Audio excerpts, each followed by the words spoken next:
The guy, I forget the name, some player that they had there. Messi. This was the guy. This is 2010 Champions League semi-final first leg at the San Siro, Inter Barcelona.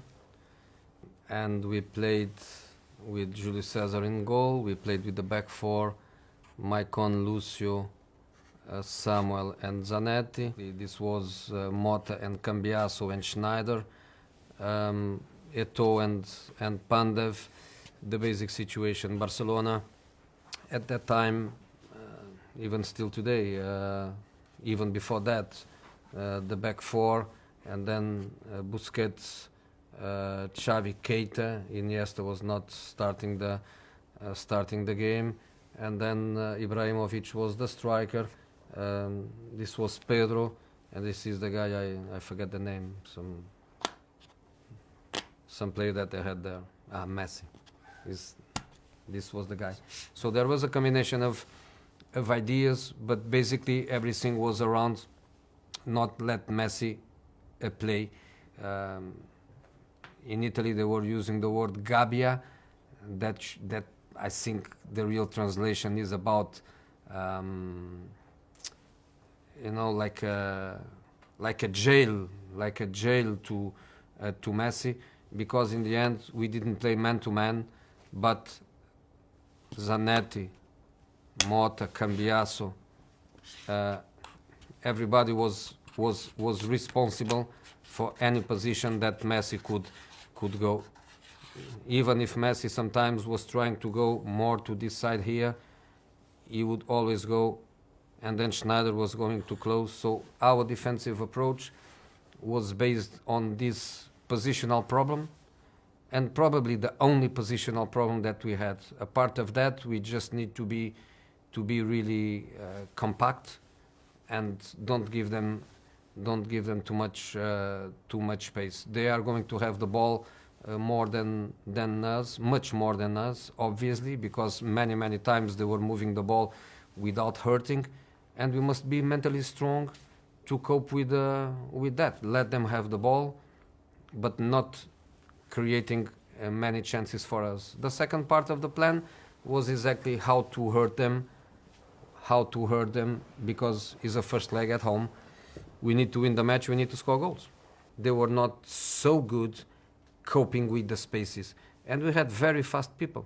We had very fast people attacking the spaces, and we had people with the right mentality and the right coaching of arriving into these positions. So we were fundamentally going from a defensive low block, but going very strong with 3, 4, 5 players into attacking positions in the transition. The second goal is exactly what I was saying before. Barcelona very strong and very well educated to the moment they lose the ball to try to press and to try to kill immediately the opposition counter-attack, because this is the area where they want to play all the time, and we were educated to attack the spaces behind them.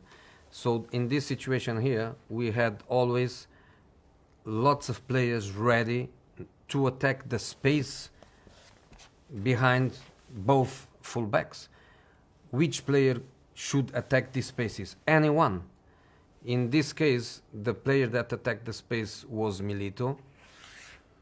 And then, when the ball reached Milito in this area here, is a question of who is going to arrive, us or them. And we were very adapted and very coached, and also with the right mentality and the right effort and the right ambition to make people arrive in here. So when the ball gets into a player here, in this case was Milito, now the point is, looking at this, how many whites, how many oranges are going to get into the scoring position. And I know that this is the guy that is going to arrive, which is Maicon, is going to arrive in here. But we have also, to give sequence of this, I think we have also Pandev and maybe Schneider also coming. So we after that ball to Milito, we managed to put 2 or 3 players more. It was Schneider and Eto'o, or Schneider and Pandev arriving also here, plus the incredible run of Maicon. How many of them they were arriving? It was more difficult for them. I think Keita, Busquets, they couldn't cope with this run. I think Maxwell and Messi or Pedro in this position, they never thought that Maicon was going to arrive. So the second and the third goal, they had this similarity of us hurting them in the attacking transition.